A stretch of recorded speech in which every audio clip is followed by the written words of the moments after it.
Hello, everybody, and welcome to the Shootaround. Alex is a gray square above me, but otherwise we Did have the audio play for you?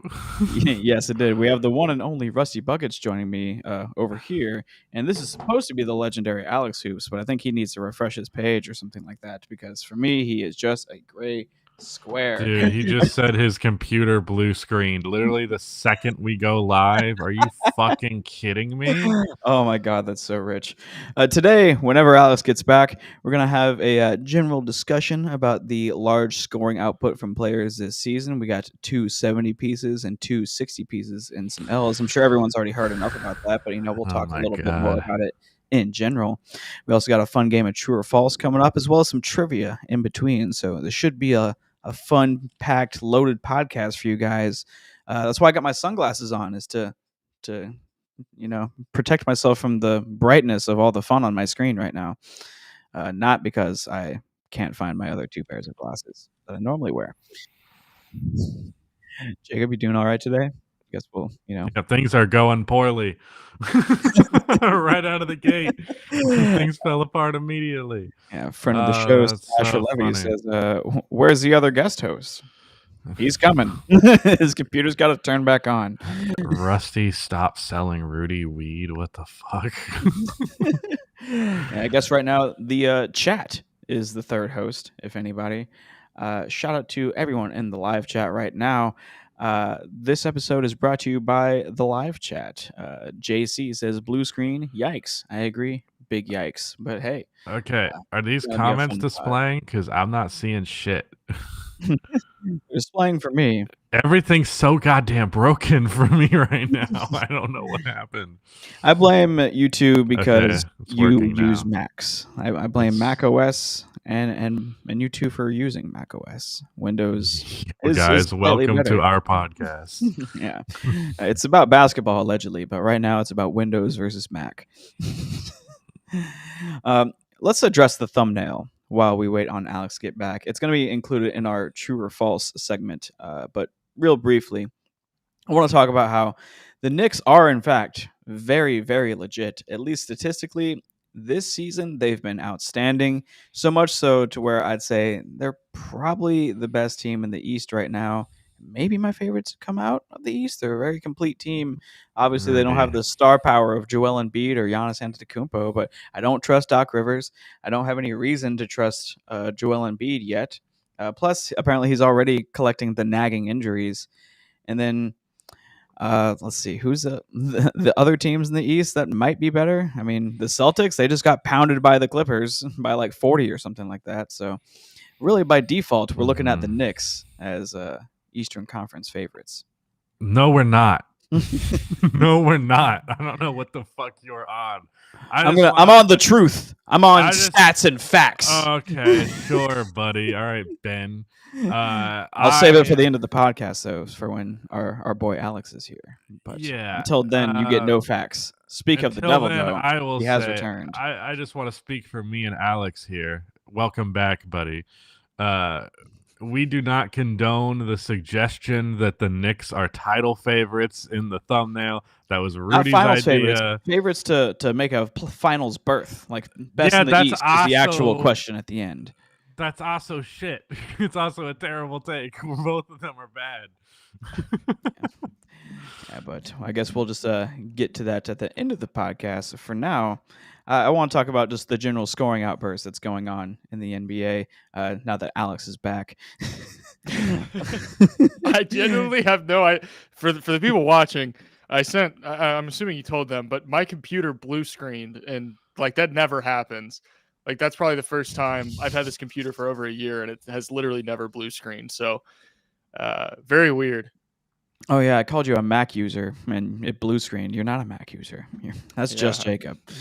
I'm not. But yeah, 270 pieces in the past week, a couple of 60-point games from a couple of losers on the same days. What the hell's going on? I know this has been a topic of a couple of videos for you, Jacob, now. Alex, are you going to make a video about the massive scoring outburst in the NBA? No, because I don't feel like there's really a whole lot to add to the conversation. Like I think everyone has like a reasoning why they think the scoring outburst is happening. And like some people say it's the officiating, some are like, oh, players are just so good. And like honestly, at the end of the day, I think it's probably just a mixture of everything. Like, yes, you can't really get away with a ton of contact. Like the rules favor the offense, blah, blah, blah. I don't disagree with that stuff. It's true. But also, like offenses, I don't think people realize how much better offenses are now. One, just because of like the talent is better. Like obviously you can have more spacing if you have better shooters like across the margins across the league. But also it's like there's just a better understanding of offense nowadays. Like teams just know how to be. It's not, I'm not saying it's hard to be, or it's like easy to be good at offense, but it's like being an offense, a good offense doesn't require nearly as much as it used to. Like the worst offenses in the NBA today are so much better than the best offenses of like this like 80s. Something that I pointed out in my offense video, not that pace is explicitly like having a high pace equals having a good offense, though it tends to. The fucking not the Showtime, sorry. The 7 seconds or less Phoenix Suns would have the lowest pace in the entire league if you just like imported their play into today. That team that's like known for how fucking fast they are doesn't even compare to a modern offense. Doesn't even compare to the Chicago Bulls. Yeah, who are bottom of the league in pace, in case anyone was curious, because this team is never mind. Something else I was going to add, you bring up the point about like just what we know about offense now versus the past. I do feel like if you made the NBA now just like all the rules and all the officiating of the 90s, you just carbon copy how the game is officiated, but you have modern understandings of offense, modern offensive principles, you'd still see way more scoring than we did like in the 90s. It goes beyond just the matter of the rules. Yeah. And I think like the discussion about tweaking officiating, I think that's like, yes, obviously I think anyone can watch a game now and be like, how are defenders supposed to defend? I don't think anyone like inherently disagrees with that. I think for the most part, people are all on the same page. Like, yeah, it's not a particularly fair fight for defenders in like individual situations, but it's also like, if you think that's the only reason, I don't know how you come to that conclusion. It's like players are just better than they've ever been. And you couple that with all the other factors that we've discussed. It's like, okay, I don't know what you expected. Like the game's going to evolve. Of course this was going to happen. Yeah. It's just a matter of like this, not to get too much into the hour-long video essay that you can check out on Rusty Buckets.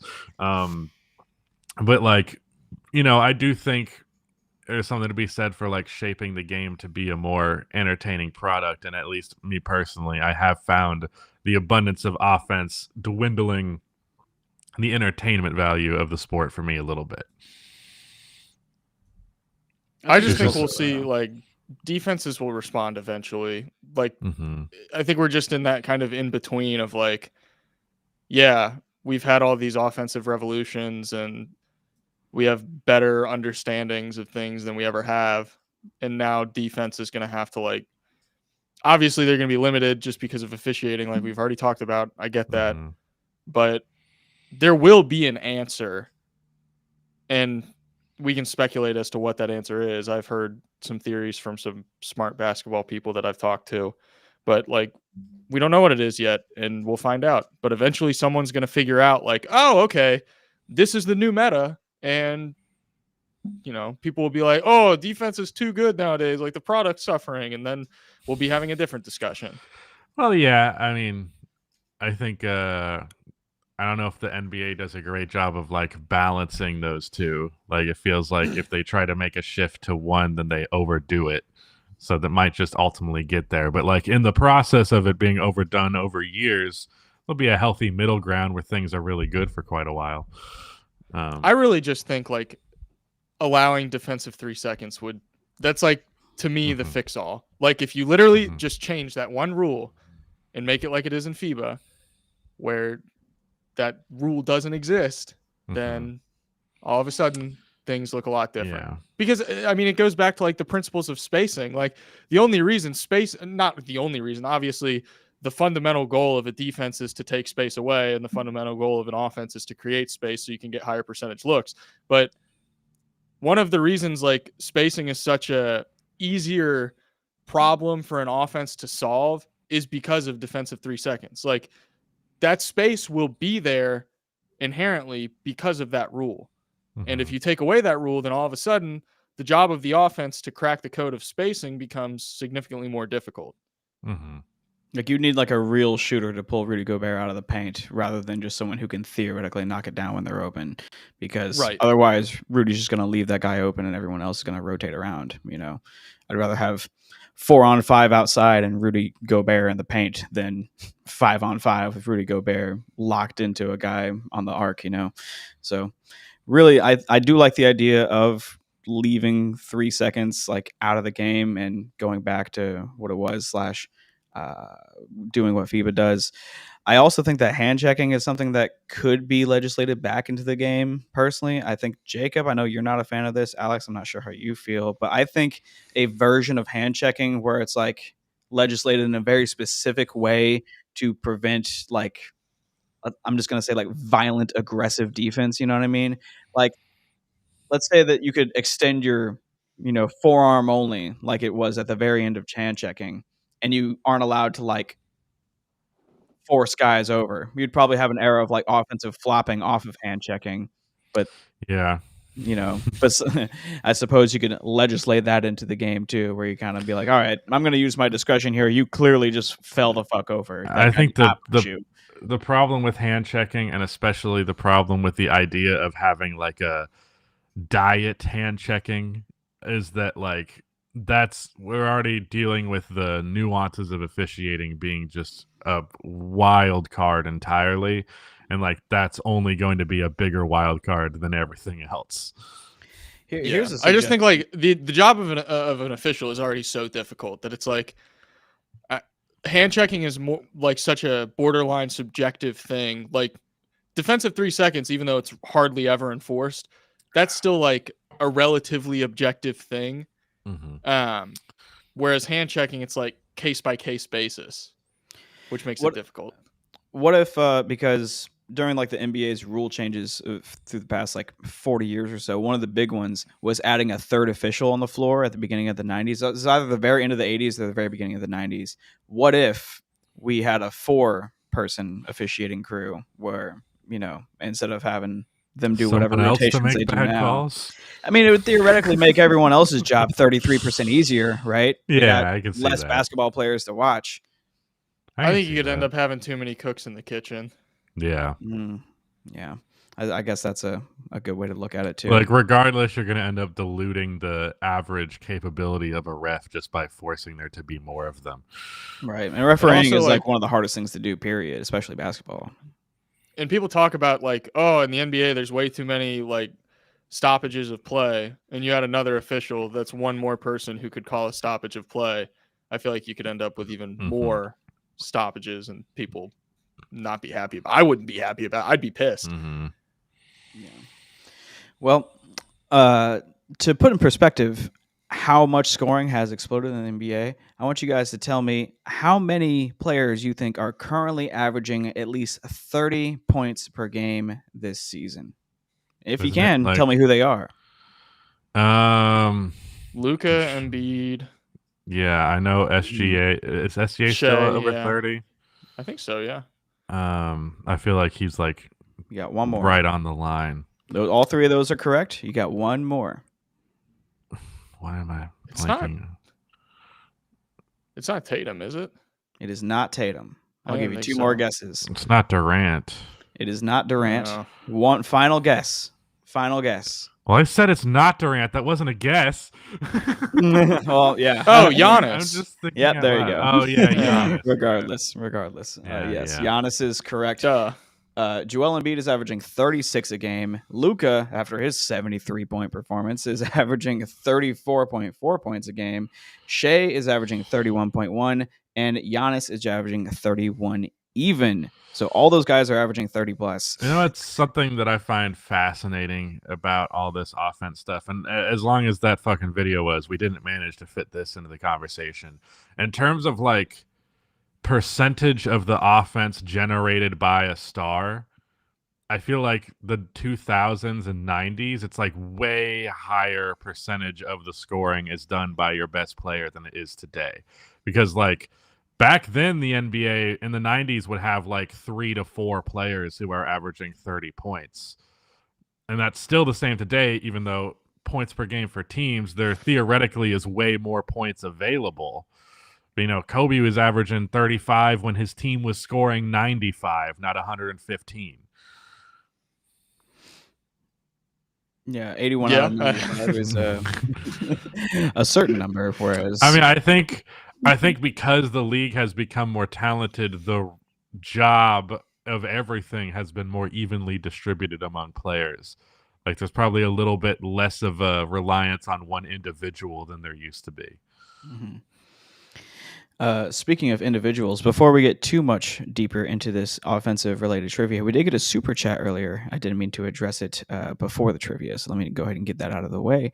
Isaac Jacobson gave us $5 to ask, outside of the lottery, what rookies do you fuck with this season or are hopeful about for the future? A little outside of the lottery rookie watch question for you guys. Let me look up the draft just like, so that I can remember it. It's like Cam Whitmore seems like the best option, right? That's what Asher is saying in the chat. He was supposed to be a lottery pick anyway. But Julian Strother. I was a big fan of him. Where the hell is he? You know what I'm talking about? Yes. Someone fill the dead air, please. Yeah, I mean, I thought you were going to like elaborate on why you picked him. He's the him. 29th pick. He has a really I mean, his percentage on the season's not amazing, but he's flashed like incredible like deep ball shooting, whether it's off the dribble, catch and shoot, or whatever. I am aware that where he is, Asher. Thank you.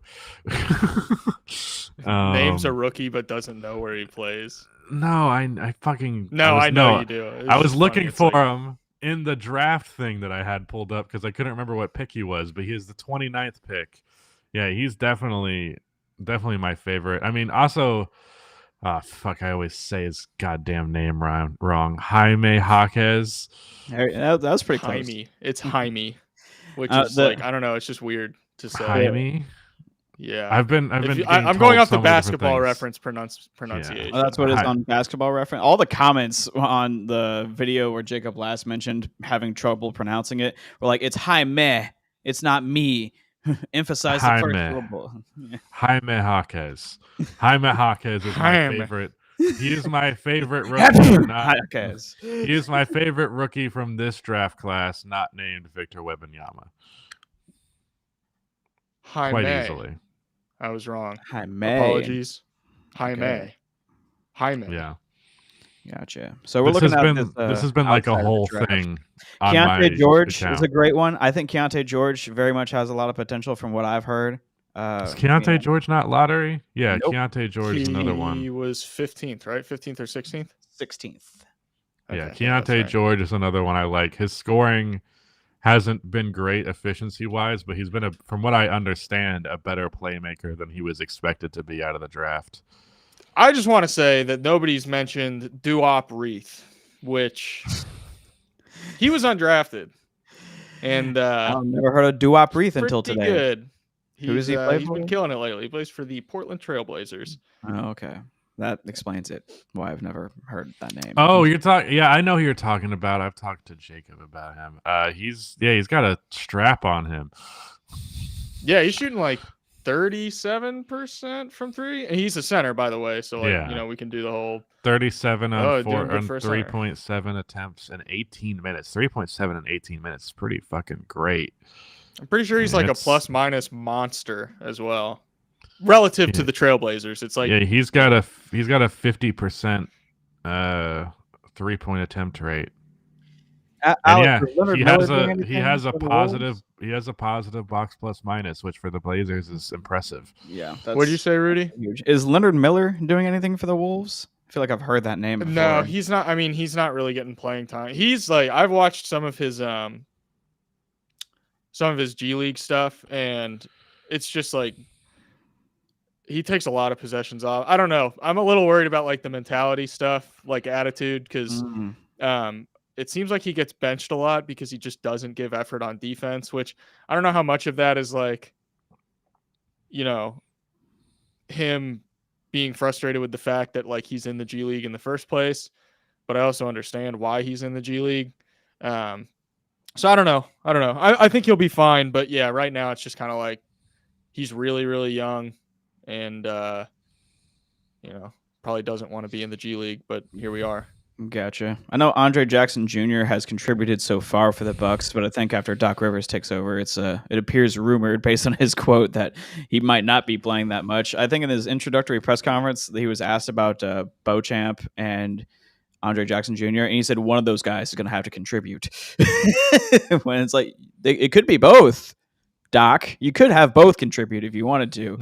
Like, I've heard Andre Jackson Jr. is pretty good. I'm not going to act like I'm some expert on his game, but instantly recognize his name as a contributing player. I'll give a shout out to Craig Porter Jr. as well. He's been the point guard for the Cavs. Yeah, he is. He's solid. I don't know how much playing time he's getting now, but he's been getting big minutes lately. During their win streak, because no Darius Garland, he's been getting like 20 minutes a game, and he's been playing good. Can't shoot threes worth of shit, but scoring he takes inside, like one a game. Yeah, he was really good at scoring inside the arc, and he makes good decisions with the ball. Yeah, he's quite good. All right, we also got a thank you very much, Isaac Jacobson, for the $5. You have been upstaged though by Your Highness Charles, who gave us $10. We can talk about this more when it comes up at the end of the pod as well, but we can riff off this as much as we please too before we get back to the trivia. Your Highness Charles says your Knicks, not my Knicks, don't have a top 6 or 7 player in the NBA that's usually needed to win a title, and their best player is shorter. Average height of the best player on a title team is 6'9". If they get Giannis in the future, then yes, they're title future. That's interesting. I didn't know that fun fact. Yeah, let your sources. What, Your Highness Charles? I need to know where this came from. I pretty much agree with this. Like everything Becky Hammond said about Jalen Brunson was correct. And I personally, I could see a team win 70 games in the regular season. And if they don't have a superstar player, not that it's that easy to win 70 games without a superstar player, but let's just say theoretically that happened, then I'm not picking them as title favorites. That's how stubborn I am about the superstar thing. I obviously know there's been championships in the past where teams didn't have a quote-unquote superstar, but 9 times out of 10, 9.8 times out of 10, really, you need a fucking... Like he says, a top 6 to 7 player in the NBA. They don't got that. Jalen Brunson is OG Anunoby. Jalen Brunson is as good as you could probably be at his height, at least offensively speaking. And it's not enough. Julius Randle is a second option. Not calling that. Yeah, as Jose in the chat points out, the 2015 Hawks did not have a superstar, and they won like 62 games, however many it was.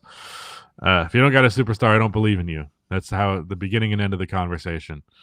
I think it's hilarious how this conversation has like become framed around height, and I'm like, why is anyone even bringing up the height? Like, no one cares about the height. It's like, are you a top 6 to 7 player? Are you a top 10 player? Is the answer no? Then I don't care how tall you are. It's like that doesn't even factor into the equation for me. Like, it's no diss on Jalen Brunson, but he's not a top 6 to 7 player. He's fantastic. I'll sing Jalen Brunson's praise all day long. Same. I don't care how tall he is. He's just not a top 7 player. And if that's what you need to win a championship, it doesn't matter if he's 7 feet tall. It doesn't matter if he's 6'7". It doesn't matter if he's 6'2". It doesn't matter if he's 5'9". He's not a top 6 to 7 player. So I don't even know why people bring up the height. Like, when did that become part of the discussion? Well, it became a part of the discussion because Becky Hammond mentioned it, and like, no, I know, but like just the fact that was what was like used as the rationale, I just don't understand that. Well, I think that was her explanation for why he's not in that tier, because like theoretically, if Jalen Brunson was 6'7", probably would be a top 10 player, but we don't live in that reality, so it's kind of a pointless thing to discuss. I understand what you're getting at. It's just one of the ways to illustrate the point that Jalen Brunson is not quite that guy, because only 2 players have been 6'3" or shorter and been the best player on a title team, and it was Stephen Curry and Isaiah Thomas. And Isaiah Thomas, those Pistons teams were really more of an ensemble cast, as good as Isaiah is, obviously, but a lot of people in other videos where you've mentioned those two as just like the only guys who are little and been the number one on a championship team. They also bring up D Wade. They'll bring him up. D Wade's like 6'4". D Wade's like 6'4", and he also plays way bigger than he is. That's another big factor about him. Jalen Brunson also plays huge for a guy who's 6'1". You know, other than posting up, I wouldn't say that, but that is a big factor for sure. Yeah, he's still like below the rim. Like Ja Morant's a little different than like, you know, Ja Morant's an interesting case because like he plays above the rim, and like to me that's kind of an example of like playing bigger than you are. You still have like that vertical threat. Whereas Brunson, he does most of his damage below the rim. Brunson, it's more about the strength for him because he's definitely really strong for someone his size. Yeah. But Dwayne Wade also obviously had that fucking crazy verticality to play bigger than he was, but he also had long arms and was very, very strong. Mm-hmm. I guess this is about all the mileage we're going to get out of this chat for now because the Knicks are going to come up later. I want to bury the lead just a little bit more on that. Really milk that title and thumbnail for what it's worth. Real quick, one thing I want to say. I said Jalen Brunson, like, alluded to him maybe not being top 10. You know, if you have Jalen Brunson in your top 10, that's fine. The question was top 6 to 7. Yeah. You know, I'm not going to sit. I mean, we can go through and try and figure out who the top 10 players in the league are right now and see if there are 10 players better than Jalen Brunson. You know, he might be a top 10 player, and that's fine. Point is, he's not top 6 to 7, which is what the chat was about. If he's top 10, he's like 9 or 10. Yeah. I'm cool with him being top 10. I don't care. That's fine. He's not top 6. He's not top 7. And I love Jalen Brunson. Yeah. And I love Chug, who gave us $2 in the chat to say, what's up with everyone discrediting Luka's 73? Personally, I think it's because it's Luka, and like his whole game is very fun to discredit sometimes, but that's just sort of the vibe around the NBA Twitter spaces. Not to me, but whatever. You didn't see that one clip of him just like walking through horrible defense and laying it up? Yeah, there were a couple of plays like that. I mean, it's the fucking Hawks. I mean, this is... Right. I think the reason people are discrediting Luka's 73 is more so because of the larger conversation around offense right now. Like, he's just there. That's just the example to shit on, where almost because we're starting to see this push against offense, now we're like almost mad that these performances are happening to some degree. The way I've been saying about it, because some people said how I talked about it was dismissive or discrediting.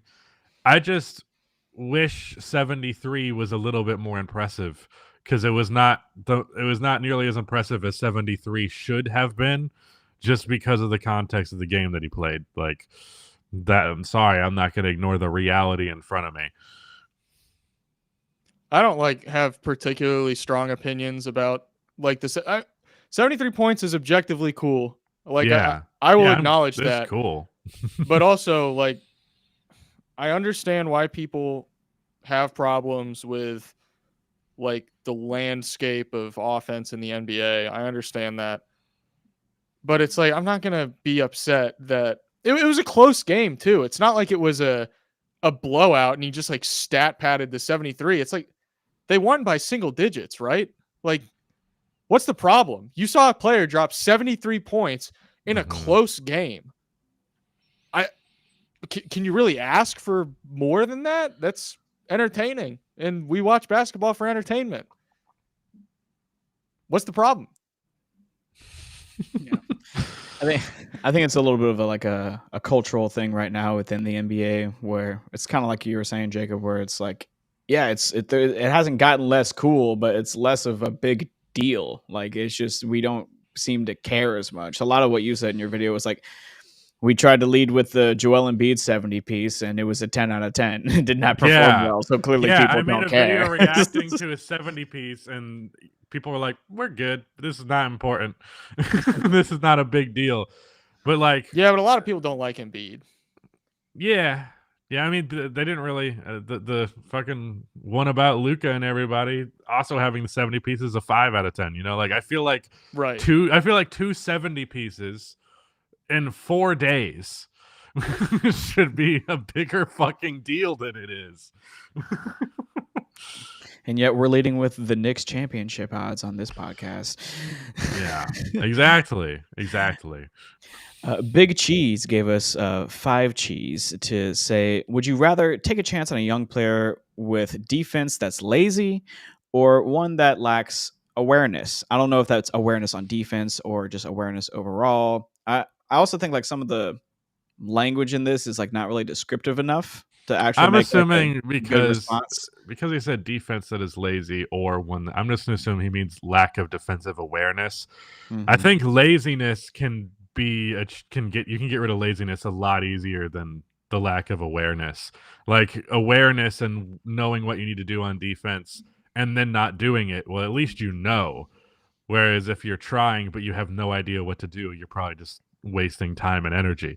So I'd rather have someone who is a little lazy and you can hopefully work that out of them.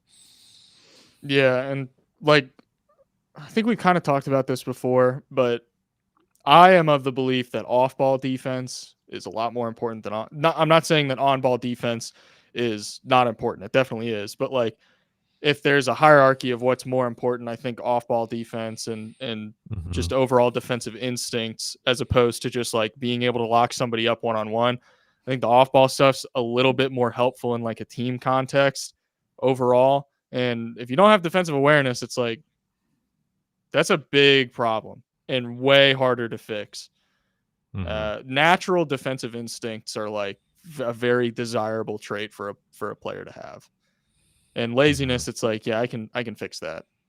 So you can even fix that with just like being on a more winning environment where they're more naturally to give a shit about defense. Think about Andrew Wiggins' defensive difference in Minnesota versus Golden State. He knew what Golden to do. State in 2022 versus Golden State today. Right, but he knew how to play defense. He was just lazy. He went to an environment where he couldn't be lazy on that anymore. And like with Christian Wood, it's like he's lazy and he doesn't have defensive awareness. So it's like might be able to fix one of these. I might be able to get him to lock in occasionally, but he's still a bad defender. But thank you, Shots Big Cheese, for the Sorry, I was just using it as an example. That was probably unnecessary. Yeah, I was wondering if I missed a mention of Christian Wood, or if it was just a product of your imagination, where you're just like, oh yeah, and Christian Wood is both of these. I feel bad for just throwing that one out there, but I was like, this is a good example. Thank you very much for all the super chats, everybody. I'll go ahead and say it now. If you leave us a super chat, I'm gonna put it off until the end. Bundle it into the Q&A. I'll put it at the front of the Q&A, but I gotta put it off to the end of the Q&A. So, but please keep giving us money. We love money. money. So about 20 minutes ago, I asked you guys how many 30-point per game scorers in the NBA there are. How many 20-point per game scorers do you think there currently are? 41. I think 41 was the answer last season. That's a really good guess, but it is incorrect. Alex, what's your guess? My guess is... Hold on, let me look it up. 41.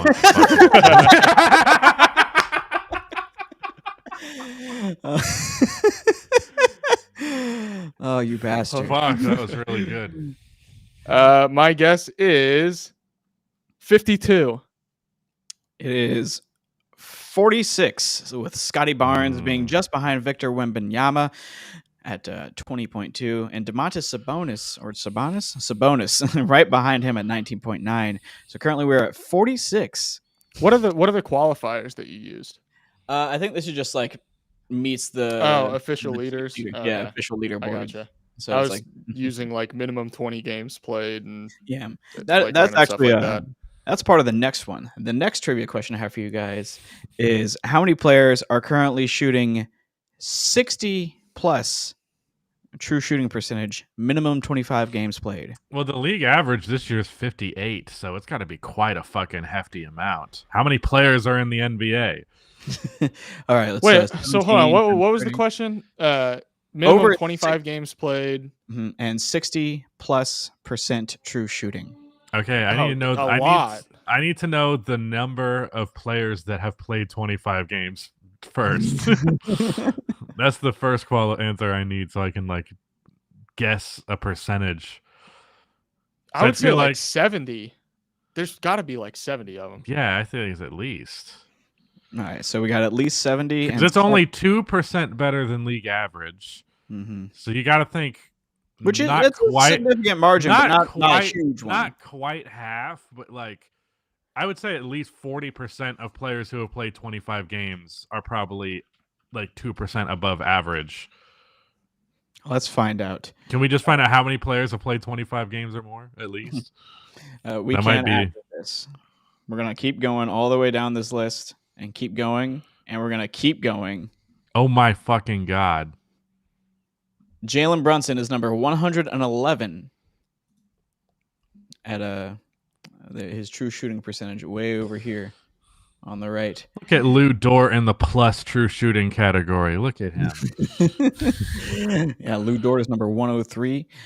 So we got well over 100 players shooting pretty damn good this year. Obviously, like centers and like big men in general tend to have this stat inflated just a little bit because they're taking very high percentage shots pretty regularly. Like I think Derek Lively is at the very top. It's not inflated. It's just the shots that they take. Right. I mean, inflated in terms of like our perception of what it means to have a true shooting percentage. It's like it incorporates free throws, incorporates threes, but these guys are just getting dunks. So of course it's going to be a high percentage. Yes. That's why Dwight Powell, Jalen Smith, Derek Lively, Luke Cornett are at the top of this chart. Aaron Wiggins, all the way at 7. Listen, I'll tell you what. People are starting to wake up to Aaron Wiggins. I've been seeing like non-Thunder people specifically calling out Aaron Wiggins and being like, this guy's really good as far as just like solid role players go. And I'm like, I've been preaching it. You can go back 2 years and find me talking about Aaron Wiggins. The dude is a stud. Yeah. Carry on. I would have guessed 40% of qualifying players. So I want to know how many qualifying players there are, because 100 might have been my answer. You're asking a lot right now, Jacob. Yeah. 200 is the first page. 324. So it's the top third, not the top 40%. I mean, that's not terrible. Yeah, not bad. You're pretty close. Yeah, like honestly, bravo. I'll give it to you. Yeah, congratulations. You're the winner of RuPaul's Drag Race. All right, that's the end of the trivia section. Now we're going to move into a true or false segment. I'm going to start off with a Clippers question. Are you guys ready? Yes, I was ready. Are the Clippers the title favorites right now? After just pounding the shit out of Boston, looked really good since the first few little bits in the James Harden trade. Like they're really, really trending upward right now. Are they the title favorites? Well, I want to say, just for the subject of pounding the shit out of Boston, they didn't have their second most important player, who is Kristaps Porzingis, as we all know and understand on this podcast. So that is a huge factor. That said, they did blow their back out, and I don't know if Porzingis would have saved them from that. No way. So what I will say about the Clippers is I think the biggest criticism that you can possibly have, or the biggest source of skepticism that you could have about them, is health. And I genuinely don't think there's anything else you can say to like detract from how good this team is. I can think of one. not to cut off your spiel, but I can't think of one. Their big man play is like, eh. No, That's Zubac will literally leave it. But the even only- still, like I'm just Zubats saying is anything to be very critical of. good. Yeah, but like, do they need that? They I don't think need that's the it. question. It's just like a thing. It's not a super big strength. But it's like, it's criticizing their big man play. It's like Zubats isn't great, but he's still very good. Like I would say Zubats is a very good player, not an all-star. I'm not going to like say, oh, impact wise, he's an all-star, like blah, blah, blah, plus minus, whatever. Like he's still very good. And I think honestly, the Clippers could almost be tapping into something new of like, we've kind of gotten lulled into this idea that you need some superstar big man because that's kind of been the meta lately. Like, Giannis, Jokic, you need like these massive, super skilled bigs to win. Mm-hmm. And while I still think that is like an acceptable way to build a team and a perfectly viable way to become a contender, I think the Clippers are kind of like zigging while everyone else is zagging, where they're like, okay, we have all these really good players. Maybe we don't need like a super, super amazing center. Maybe we can just get by with a Zubats. Maybe we can just get by with a Daniel Tice as our backup. And I think potentially some teams are going to realize that and be like, if it works out, obviously this all means nothing if it doesn't work out. But like right now, they're third in half court offense, and they are second in half court defense. And typically the biggest signs of a contender going back over a decade is being top 10 in half court offense and top 10 in half court defense. The Clippers are top 5 in both. Top 3. Top right? 3. Yeah, you're right. Top 12. Wait, they're Said third? one Yeah, of them's third in half third. court offense. Yeah. I mean, this team is about as good as you can get. Like Yeah. genuinely about as good as you can be. Yeah. Oh, and plus that stat includes the pre-James Harden trade part of the season and the early James Harden trade part of the season. Yeah. If So, you go post James Harden trade only, it's probably even better. Right. Their pace is remarkably low, which I think is good for translating to the playoffs. 26 out of 30. That doesn't surprise me. James Top Harden, 10 slow pace guy. in pure terms of points scored and opponents' points allowed. They're top 10 in both of those. This catch-all stat that Basketball Reference has, their SRS, they're top 3. So yeah, I mean, true or false? Are the Clippers the title favorites? False. Why? I don't. Okay, go ahead. I'm not putting anyone over the Nuggets until someone's beat the Nuggets. That's my Even with Jokic kind of taking a step back in terms of efficiency as a scorer this season, even with their roster, being as Rudy. delicate as it is. What? Oh, Rudy, come on. Jokic's going to try harder Come in on. the playoffs? Yes, exactly. What? Yes, he will. If we're gonna argue injuries, we're leaving injuries as a non-factor here. If we're also talking about the fucking Clippers, so you can't go, what if they're not healthy? Like, yeah, if the Nuggets are not healthy, the Clippers are better. If the Clippers are not healthy, the Nuggets are definitely better. But I'm just saying, both healthy right now. I'm picking Denver. Alex, what's your answer? True or false?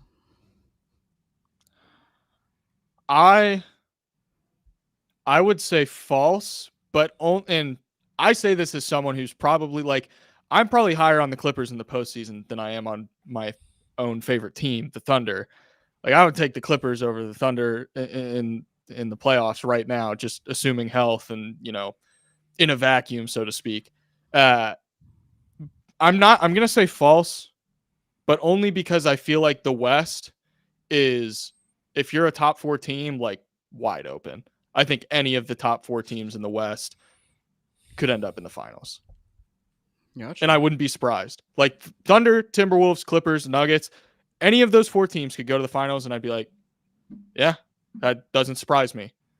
What about the East? I'd have a twinge of surprise if the Timberwolves did, but that's it. Yeah. I'm not allowed to say. People get mad at me if I. Yeah, I don't know why. You're the Timberwolves fan, and people have a gun to your head, and I'm able to say whatever the fuck I want about the Timberwolves, and no one cares. Right.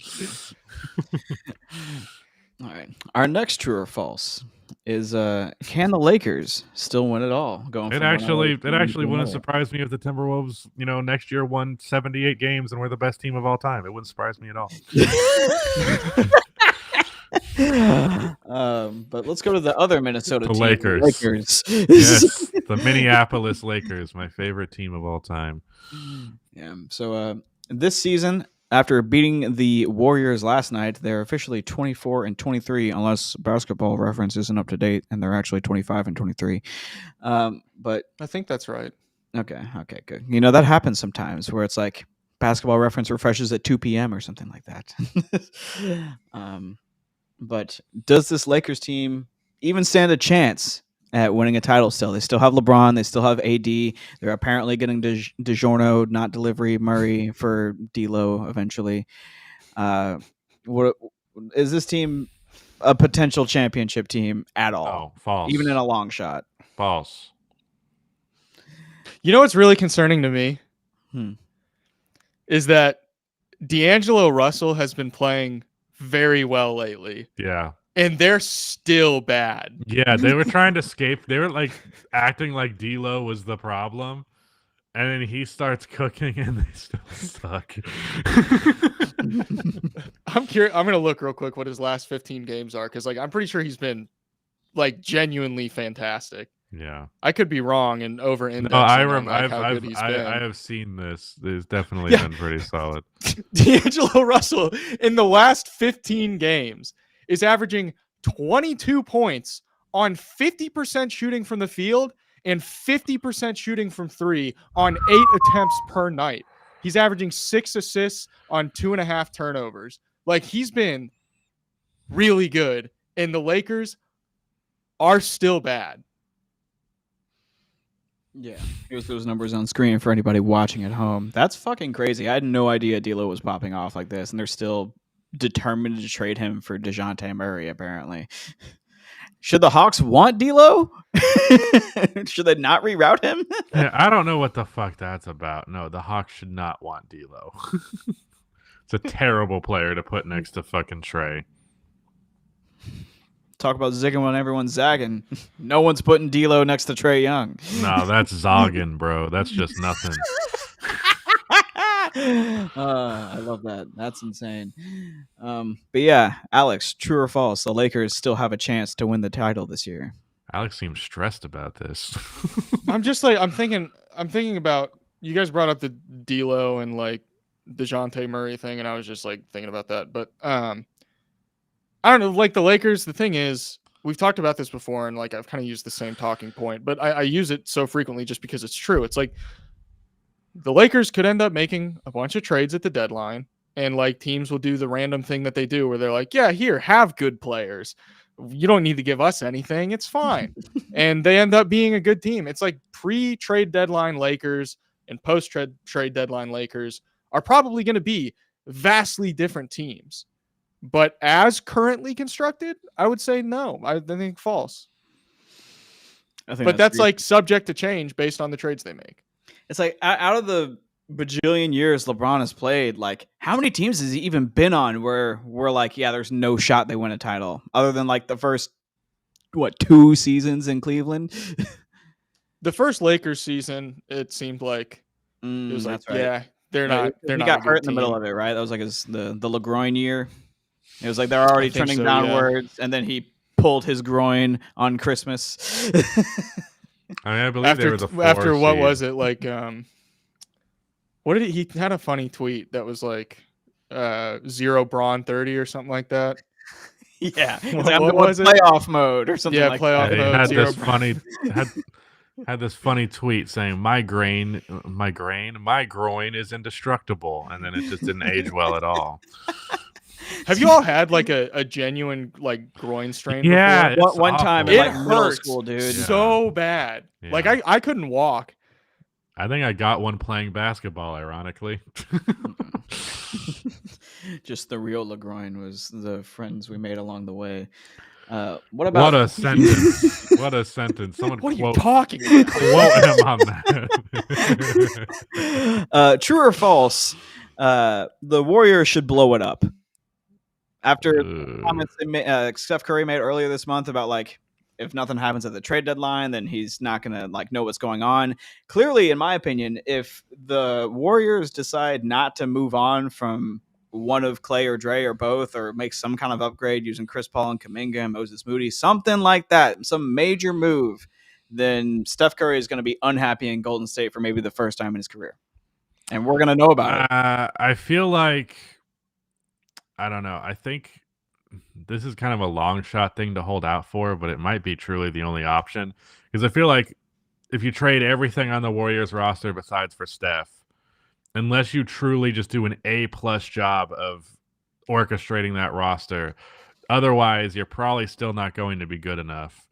So I feel like you might need to wait until like a genuine, like, if not superstar, but like at least very, very good player is available, and then put all your chips on that. And like that Pascal Siakam, perhaps. No, not like a like better than a Pascal Siakam. And like that guy's just not available at the moment. So I don't know. I think in a year when the Phoenix Suns are just not working out, they should trade for Kevin Durant.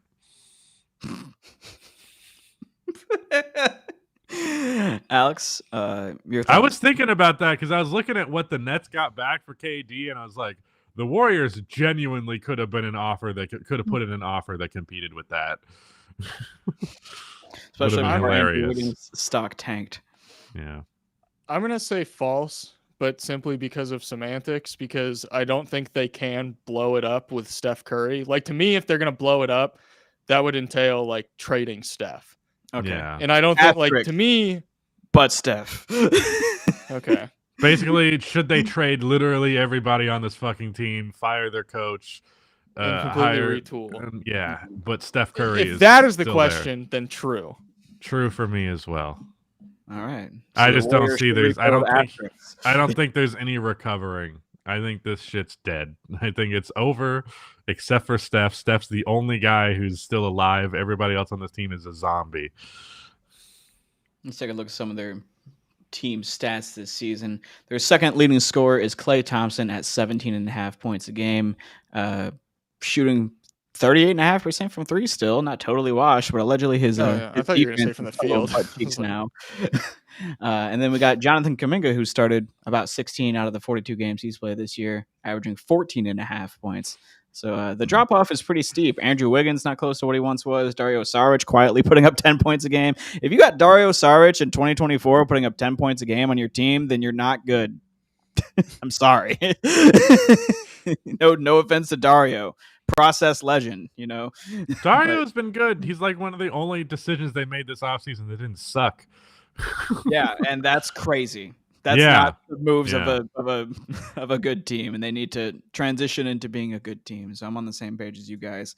They need to blow it up. Asterisks, not including Stephen Curry, maybe including Steve Kerr, but I feel like a lot of Stephen Curry and Steve Kerr comes together. I feel like you're gonna piss off Curry by firing Kerr, so you keep Kerr. I don't know, man. I think Steve might be a cooked product, as the kids say. You know who's not cooked, though? It's the Cleveland Cavaliers. Oh, yeah. Great segue. Working on a video about them, so this is perfect. Oh, hell yeah. Nothing better than letting you guys warm up or re-synopsize your videos on the pod. Those are my favorite pods, where you workshop the ideas a little bit before the podcast, or before the video actually comes out. I feel like I influence the videos this way, and so does chat. Not you, Jacob. You don't influence the videos. What's the question? Is Cleveland for real? Are they a title contender last year? Jacob, last year you put them into like the very bottom of your contender tier. Yeah, they were the worst team that I considered a contender, and I shouldn't have ever done it. But this year, they do seem better. Nope. False. That's my answer. Without Darius Garland and false. Without Darius Garland and Evan Mobley, they've been doing pretty damn good. I imagine once those guys come back, They I'm might proud do of even them. better. Good job, guys. False. There's just 0% chance that the Nope, no Cavaliers way. make a finals appearance this year. I mean, same reason for the Knicks. Their best players, Donovan Mitchell. Not good enough. Donovan Mitchell's been really good this year. Yeah, I was about to say He might be. feel I'm like- not saying he's not. I'm not saying he's not, but he's not that top 6 to 7 player. I would sooner be like John Blair Bickerstaff is a bigger hurdle for them to make it to the I don't know finals. why than... you always say his full name? It's so awful. That's so weird. But Donovan Mitchell averaging 27.7 points per game this year, shooting about 35% from 3 on 9 attempts, taking 21 shots a game. Darius Garland, meanwhile, hasn't played about half the year, but 20 points. Really low assist numbers. I can't believe Donovan Mitchell has more points and assists than Darius Garland. I figured DG would be flirting with 8 or 9 at least. Is this averages? Yeah. Well, to be fair, Mitchell is only averaging that many assists because he's played so many games without Darius. Mm-hmm. Maybe Darius Garland was the problem. No. Yeah, he's the problem. I agree. You should trade him to the Bulls for a second-round pick and Javon Carter. Javon Carter, big defensive player. Why not? He's actually a small defensive player. Right, but his defense is huge. I would like to specifically single out. gigantic. I would like to specifically single out Isaac Okoro, who not only has he been like pretty decent offensively as a whole this year, defensively, you can have him up there with like some of the best defenders in the NBA right now. He's been that good. He is insanely good defensively. And he's always been like, everyone acknowledges that he's a very, very good defender. He is playing the best defense of his career. Oh, yeah. Shout out to Isaac Okoro finally reaching that potential. Apparently, it's too late for you, Jacob. It doesn't matter how good Isaac Okoro is. No chance that Cleveland is going to have a real season. Isaac Okoro's ascension is the decision, the deciding factor for who wins the 2024 title. Do you hear yourself? It could be. Do you hear yourself, brother? Maximum parity era, baby. Every little thing adds up. But I guess we're all in agreement more or less that Cleveland's good, but they're not like a for real contender. Two different guys. I just need to see what they go ahead. Sorry, two different guys in the chat are asking about Jimmy Butler being a top 6 player, whatever. Did the Heat win a championship? I'm just curious. Did they? Because I don't recall. You can get to the finals without one. You can get you can win a championship without one in a way. It's not possible. It's not impossible. The 2004 Pistons did it. 2014 Spurs did it. It happens. We're saying 90% of the 90+% of the time. So shut up. We're literally just objectively correct about this. This isn't a debate. Back to the Cavs thing. The only thing I'll say, I'm saying false just because like I need to see them fully healthy doing the same things. Also, shout out Sam Merrill. He's flamethrower. Yeah, he's legend, Sam Merrill. The way I've been saying it is he's going to be Max Strus is getting Max Strus because Max took Duncan Robinson's spot and then ended up just being the cheaper option. So he played more and was better. And then he goes to Cleveland, and then Max, now that he's being paid the big money, starts playing not so good. And this nobody who's on a nothing contract is shooting 10% better from 3 than him. Yeah. Max Strus has been very good this year, though. He's not like yeah. He hasn't been as bad as Duncan, but his percentage is a little low from 3 for how often he takes them. I will say though, his passing has been really good. And that was like when I started digging into the Cavs for this video, I was like shocked by the fact that I tweeted about it, but Jarrett Allen is being assisted by 3.8 assists more than any other player.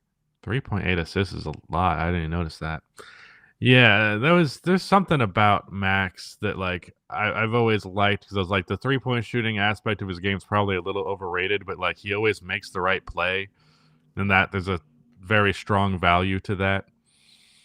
He's one of those guys that if you like put them into a structured role and like give him like a clear path to like contributing, then he's going to be fine.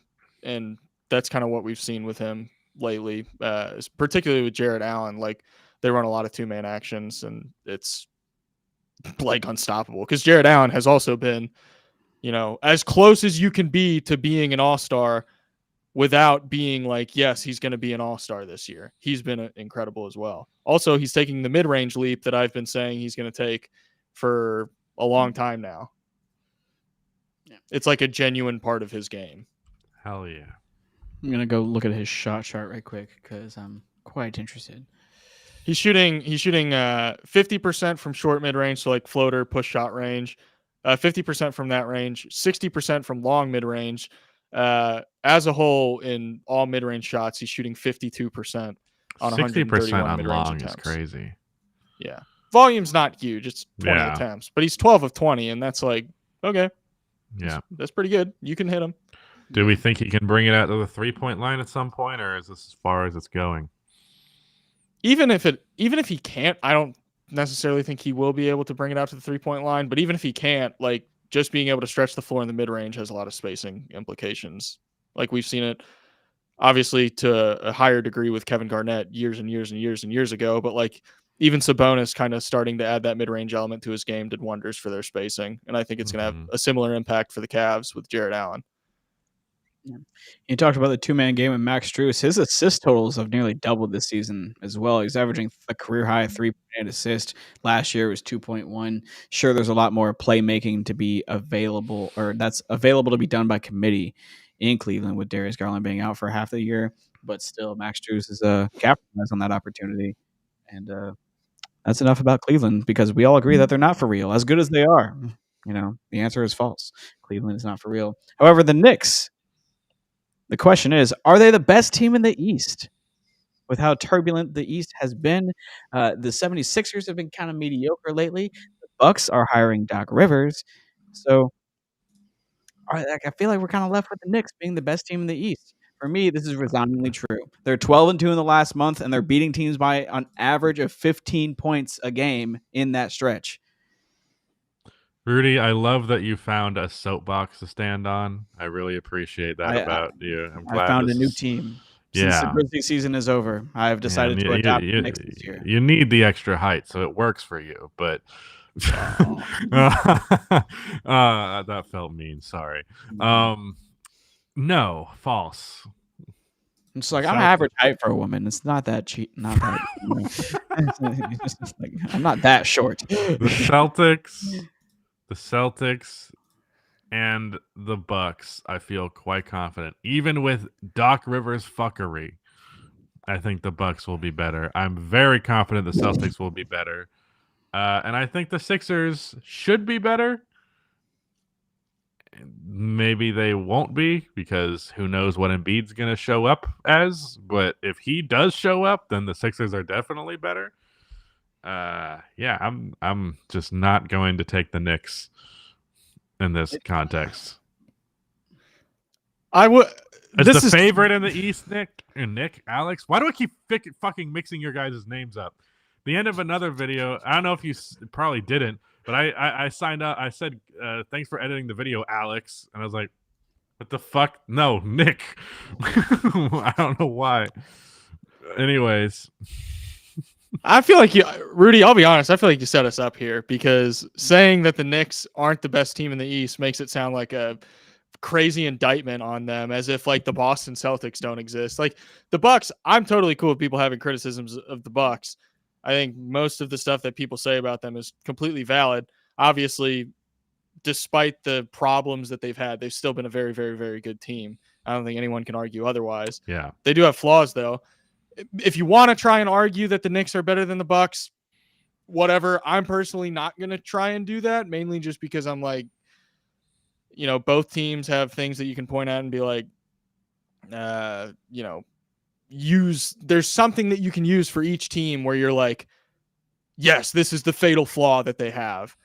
And the only team that I feel like you really can't do that with in the East is yes, the Celtics have like plenty of flaw. I'm not saying that the Celtics are a perfect team, but also compared to, if you look at the Celtics compared to the Bucks, the Sixers, the Knicks, I'm like, the Celtics have kind of been battle tested enough to where it's like, okay, has anyone really separated themselves from the crowd enough compared to the Celtics? I'm like, it's still the Celtics, I would say. But that's not an indictment on the Knicks. I think the Knicks are a competitive Eastern Conference team. If you look at the Celtics, they do lead the league in Basketball Reference's team catch-all stat, the SRS rating. They're only one cracking double digits there. Basically controls for strength of schedule and stuff like that to just like actually try to come up with like a reasonable rating for a team. The Knicks are not, in that territory, but it's really more about this last month for them. I agree the Celtics are definitely a better team and are probably actually the best team in the East when it's all said and done. The favorites come out of the East, whatever. But if it wasn't the Celtics, if something happened to the Celtics or whatever, I think the Knicks have the best chance to come out of the East as like a Detroit Pistons 2004-esque type of squad, more so than a Doc Rivers Bucks, more so than the fucking, what other team is it? Those goddamn Joel Embiid 76ers. Like, I just think that team, who already plays like a playoff style of basketball, is super low pace, super grinded out, super defensive heavy, very, very good fit all the way around. Like, the Knicks have an actual chance to make it to the finals this year. All it takes is Boston getting unlucky in some capacity. So to me, while they're the best team in the East right now, are they the best team in the East at the end of the season? Maybe not, but they definitely got a real chance. And I think that's crazy for the Knicks. My problem is the word favorites. That's really it. Yeah. Like, they're not the favorites. Do you want to argue they can? I can get behind an argument that could go to the finals in the right context. But I'm not going to say they're the favorites. I'm just not. It's like, prior to this, the team in that role for me, the right below Boston tier in the East, was the Sixers. But Joel Embiid's on pace to miss 20 games this year and not even be eligible to win MVP. They're 7-5 this month. Like, I just don't have faith in the Sixers like I once did. So my current adopted team for the year is now the Knicks. So, guys, we've been called out by Clyde 92. Yeah, we don't watch games. Oh no, it's over. They got us. Check my pin tweet, you moron. You'll see that the Knicks are my third most watched team this year, behind my two favorite teams in the NBA. Oh, you're a sicko for that, actually. Yeah. Pin tweet. Go look it up. I mean, I don't have that. I'll just tell you to go fuck yourself. That works too. It's the stupidest thing in the world. I don't care if it's nice, Rudy. So I guess we all agree in some way or another, Knicks, they're not the Celtics, but besides that, they're worth some recognition, I've been singing the Knicks praises. I don't know what people want. Like, yeah, I don't like that you frame this in a way that I have to be just talking down on the Knicks. It makes me look like I'm just being a hater, but it's because I'm just trying to bring you down to reality. What can I say? I'm a true Knicks fan. Our last true or false is about the Bucks. The question is, true or false, hiring Doc Rivers was not a mistake. This is one of those tricky ones where it has not in it, so you got to think about the true or false. Yeah, I'm just trying to think. So, okay. I would say, in the sense that it was, they needed to fire Adrian Griffin. I would say that's true. Yeah, after the report came out, is Doc Rivers the answer? I don't know. After they said he lost the locker room, then I was like, okay, well, if you lose the locker room, you lose the locker room. Yeah. He's so mad. Go tuck yourselves. Well, what if I said you didn't? What if I said you're a casual who hasn't watched any of the games? What are you going to do? Asher in the chat says false to the question that hiring Doc Rivers wasn't a mistake. Yeah, I mean, I would have rather they hired someone else. Like, come on, guys. Yeah. I don't know who they would have hired, though. That's the only thing. It's like, yeah, the way that I describe Mike it, Budenholzer. Like, yeah. I mean, I would have rather them gone for a ultimately riskier choice, like a guy who has a higher chance of not being mid, but going both ways. Like a guy who could be worse than Doc Rivers, but also could be better. Whereas I feel like if you're Doc Rivers is the equivalent of like settling in your 30s. Like, I guess that's such a good analogy. I guess this is who I'm marrying. I guess this is it. We're not doing any better than this. Who am I to reach for the stars? I guess we'll just fucking settle for Doc Rivers. So like, look, he has a history of winning. Sure, there's a few moments where things are questionable, but it's not all bad. It's good enough that I won't leave. God, that's a overly deep analogy you just made there, Jacob. Yeah. All right, so we're all going false. Hiring Doc Rivers wasn't a mistake. I legit think they should have just hired Bud back. Like, write the man an apology letter, give him the $40 million. Like, holy fuck! Like, I'm sure like he's chilling, enjoying his year or two off before he gets back into doing whatever he's gonna do. Maybe he's retired for the rest of his career. I don't know, but. Point being, he had like a horrible beginning / end of last season, last year, whatever. 2023's basketball calendar ended horribly for Mike Budenholzer in so many ways that I think he deserves a makeup gift of another contract from the Bucks. Make them pay him twice. He's a better coach than Doc Rivers, and he has a history of championship level success in Milwaukee with this core. Like, just get that guy back. Yeah. I do think obviously there's been much discussion about the culture of firing coaches in the NBA.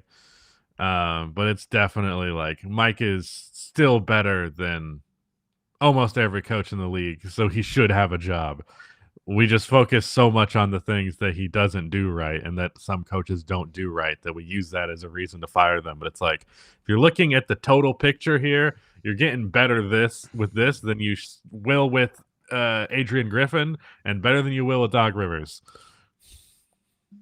Yeah. Alex, I have come around to kind of your point of view that you dropped in the pod like a month, maybe even 2 ago. It could have been fucking 2 weeks ago for all I know. I'm horrible at the time. But I was trying to get across the point at the time of like, hey, this guy is ultimately not a negative, so that puts him in the positive as a coach.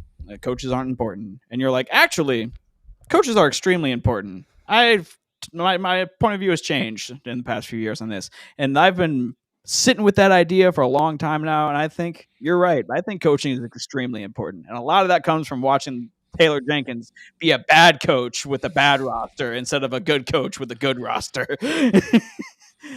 So coaching very much matters. I agree with you now. I just think like people. Oh, go ahead. Okay, I just got two. I guess names or a name to share in response to that, Rudy, to tell you to suck it up. Jim Boylan. Yeah, you've been through worse. Make no mistake. I've been through. I don't even. No exaggeration. I think he's the worst coach that's ever coached in the NBA. A lot of history there, but maybe the modern NBA is the same. Anyways, continue, Alex. It's not super like, I guess, relevant to the conversation anymore, but just like, I think there is a degree of how much do coaches actually do, like how much of it is managing personalities or whatever. How much of it is just like letting guys do their thing. I think there's probably some degree of truth to that with coaching, but also the thing that I've actually noticed this a lot from watching. I've been watching a lot of high school basketball because my brother-in-law is playing high school basketball.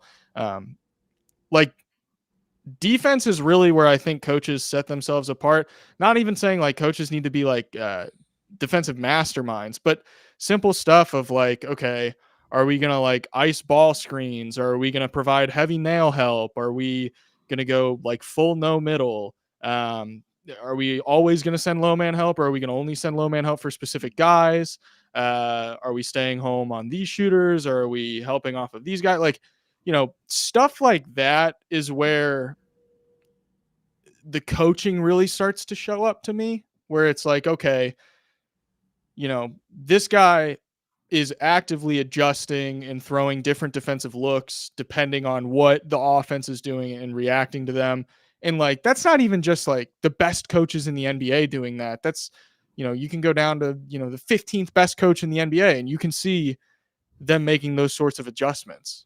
Even some of the worst coaches in the NBA, they're still going to be making those sorts of adjustments. And that's where you kind of look at the problem with Adrian Griffin and the Bucks. It was like, they stopped putting Brook Lopez in drop coverage. And it's like, Brook Lopez is an incredibly effective drop defender. Why would you not have him play drop coverage? You can make the argument that, in the playoffs, it doesn't work, but like, you still got to be a good defense. Like, you still can't just completely give up on the defensive end. You still have to play defense. And even in the playoffs, like, if drop coverage, even if it's not perfect, it's still better than just not playing defense.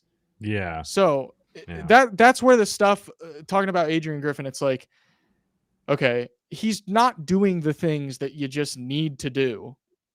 And that was the big problem. Is Doc Rivers going to do those things? I don't know. We'll see.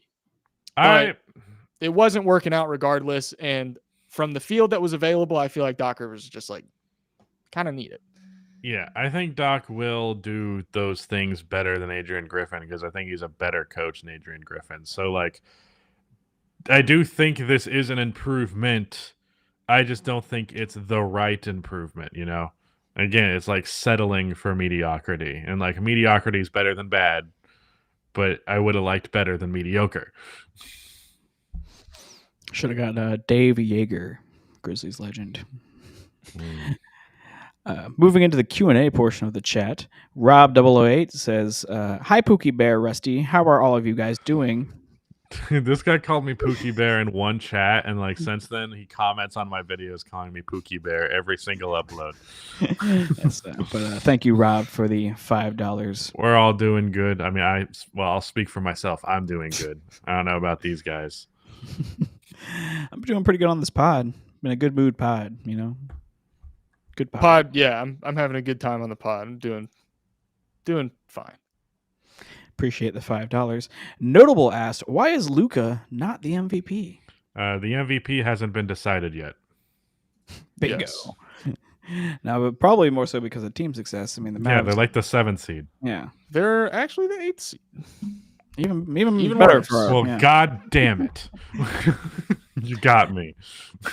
Big Cheese got another comment in. This one's for free. Says the NBA should have FIBA-style goaltending rules versus the NBA. While FIBA once we know the rules, but like once it touches the rim, it's a live ball. You can knock it out of the imaginary cylinder as long as it's touched something, basically. I agree with this because the imaginary cylinder rule is just like dumb unless it's digitally tracked. I think if there was a perfect measuring device of the imaginary cylinder above the rim, then cool, but there's not. So, like, yeah, knock that shit out. This is a rule of like, I think people overestimate how much of an impact this rule change would actually have. I don't think it would be that. I don't know, man. I think it'd be pretty. I mean, it would definitely help, but I don't know. What does it help? What's it helping? What benefit is? Well, help in the sense of like, adding more opportunities for. The thing is, to me, it helps the offense just as much as it helps the defense. And a lot of people cite it as a rule that's going to like allow defenses to have more opportunities to impact offenses. And I'm like, but offenses can also make use of this. Yeah. Like they would be allowed to. They can get away with basket interference. Yeah, it's like both sides benefit from this. So if people are trying to come up with rules that like help defenses, I'm like, well, this one isn't really one that. That's why I'm specifically slants towards defense. Yeah, I'm kind of just like, it'd be interesting. I don't think it's a bad thing, but I also don't think it would have the impact that some people think it would have. I like the goaltending rules as they are, personally. Asher Levy gave us a cue earlier. Said, "Who is the worst rotational player in the league?" So I reckon that means like worst player who plays. It's Malachi Branham. I'm like pretty confident it's Malachi Branham. That was a quick answer. Really? Yeah. Really? Interesting. Yeah. He plays a lot. Yeah. Yeah. And that's like something that I've a conclusion that I've come to, like watching the Spurs play, and it's very much backed up by like impact metrics. He's really, really bad. -0.4 win shares. Yeah, the answer last year was who's that guy? Anthony Lamb. Yeah, he was definitely super bad. Malachi Branham shooting 43% from the floor and 31% from three, damn near. What about what was that guy who just got traded to the Wizards from the Pistons? You know what I'm talking about? No. The wing on the Pistons, who everyone hated. And Isaiah Livers. Isaiah Livers. Oh yeah. I think he's pretty bad, but yeah. The worst is like a hard bar. Like you have to be really bad to be the worst. That's true. Inspirational quote. It's not so bad. You got to be really bad that to be on a pillow. Luke asked us, who's a player who has an ugly jump shot? Draymond Green, Eric Gordon, Thanasis, Giannis, Kyle Anderson. Kyle Anderson's very ugly for sure. His jump shot. His jump shot? I should have hit the S on Kyle Anderson's way harder. I don't know. There are other ones. Rudy's that just are like, bad. he is hideous. I hate looking at him. Good player. Ugly as hell. Rob gave us another $5 ruse. Appreciate the donation, Rob. Pookie Bear Rusty, should hand checking be reintroduced into the NBA? As NBA offense have reached an all-time high to mitigate the high-scoring offense. I might give you a refund on this. No. We'll take your money, but we already answered this question. Money. Yeah, this popped up at the 28-minute mark or something like that. I do not think it should be reintroduced. That's my takeaway. That's my perspective since you asked. Yeah, I'm like maybe forearms, but probably not ultimately. Thank you for the donation though. And then let's see. Roku Snap asks, can the Thunder sneak into a finals appearance this year? I see no reason why not. I wouldn't use the word sneak. I think they would put them ahead of schedule. I don't think they have to sneak in. I think it puts them ahead of schedule from what they were projected going into the year. But from what we understand them to be now, the Thunder can absolutely make a finals appearance. I mean, yeah, it's possible. It's just how much I just value wouldn't use the experience. word. I wouldn't use the word sneak. Really, that's my. Yeah, it would be pretty loud. A lot of people would notice. Thunder is really loud. My God. Okay, there are a lot of layers to that one. we got two more, unless someone wants to just get some money into the chat at the buzzer. But Tomtanius, sure, says All-Star MVP predictions. Thoughts on returning to West versus East? On the second part, love the West versus East. I hated the draft. I did not like the captains picking guy system, unless it were to happen. Like I think it happened maybe once, but I hate the televised events of it. I like it when it happens like there. It's like, all right, we're about to play the game. Come on down. That shit did not have the sauce at all. All-Star MVP. That's what an insane thing to predict, because it just feels like one guy gets hot at the start of the game, and they're like, "All right, this is the guy." Where are they playing? Where's this All-Star game? Where is it? Indianapolis. Tyrese Halliburton. That's my prediction. That's a good one. That very often is the home players All-Star. Home All-Star. Shout out to Shaquille O'Neal. I'll just go full bias with this one. Say Shea. Love it. Who is the most likely to get 100 points in the current NBA? The question on everyone's mind right now. I mean, it's Luka. I think Luka's the I best. think it's Luka. Yeah. Probably Luka. I don't see why not Luka. But... I mean, he literally just scored the most points we have seen since Kobe. So by a difference of 2. points, but Fuck it. Give me Steph Curry. I mean, ironically, I think it's Luka and I think it's Embiid.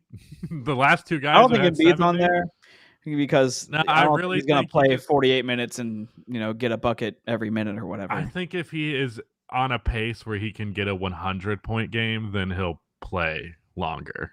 I think if that's happening, then we'll be like, okay. Embiid has 83. What if he got 17 more? Yeah, I could see it. But personally, I would take Steph Curry to fuck around and make like 23s a night just because. Before I take Embiid to play 55 minutes and score. Well, dude, honestly, 23s, even if he made all 20, that would only be 60 points. Right. But there's going to be other stuff. Made. Yeah, he was just on top of it. That gets him over halfway there. Yeah. Yeah. But then you need to make whatever. All right. Steph Curry makes 33s and 10 free throws, no twos. That's what I'm saying. Yeah, okay. Now we're talking.